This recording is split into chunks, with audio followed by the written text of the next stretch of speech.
kita nak bunuh sentimen. Pertama adalah bila kita sebut oil and gas, dia berkenaan dengan offshore sahaja. Dan nombor dua adalah dia adalah kabel semata. Kalau seorang tu adalah jurusan mechanical engineering, dia tak tahu sebenarnya di oil and gas dia boleh bekerja sebagai apa. Pendedahan ni tidak berlaku di universiti. Saya tak nak graduan melangkah ke depan dengan jalan yang gelap. Makanya Meta Oil and Gas wujud untuk kamu semua.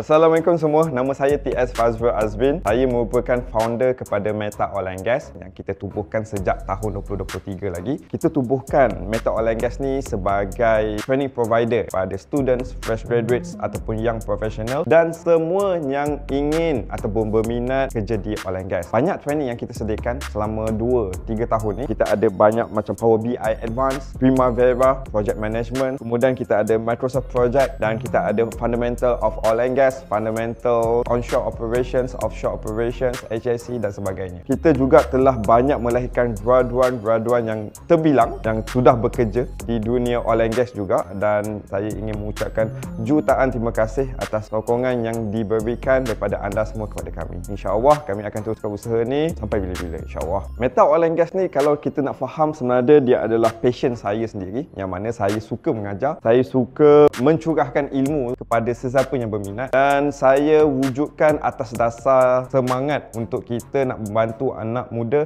ataupun generasi muda. Dan kita kena ingat dalam oil and gas ni dia tak ada siapa yang bagi guidelines. Dalam kalau ikutkan back in 2010 bila saya cuba untuk masuk oil and gas, yang mana saya tiada kenalan ataupun keluarga yang sudah bekerja di oil and gas, so saya main langgar je. Saya main langgar, main cuba tanpa ada hala tuju. Saya tak nak graduan pada masa kini melangkah ke depan dengan jalan yang gelap. Sebolehnya kita suluh jalan tu, kita tunjuk jalan. Cuma kita kena faham yang mana Meta Oil and Gas ni kita tunjuk je jalan. Yang berjalan di laluan tersebut adalah kamu. Dan kita kena faham permasalahan yang berlaku, yang mana sebenarnya pendedahan ni tidak berlaku di universiti. Kita tak tahu. Contohnya, kalau seorang tu adalah jurusan mechanical engineering, dia tak tahu sebenarnya di oil and gas dia boleh bekerja sebagai apa. Kita kena faham, mechanical ni dia ada banyak cabang. Kamu boleh ambil sebagai petroleum engineer, piping, project, maintenance, rotating, static, inspection. Pendedahan ni tidak berlaku di universiti. Makanya Meta Oil and Gas wujud untuk kamu semua. Penumbuhan Meta Oil and Gas ni kita nak bunuh sentimen. Sentimen pertama adalah bila kita sebut oil and gas, dia berkenaan dengan offshore sahaja. Dan nombor dua adalah bila kita sebut oil and gas, dia adalah kabel semata. Nombor satu, oil and gas ni dia lebih luas daripada offshore. Kita ada banyak supply chain di oil and gas, so sebenarnya peluang pekerjaan tu besar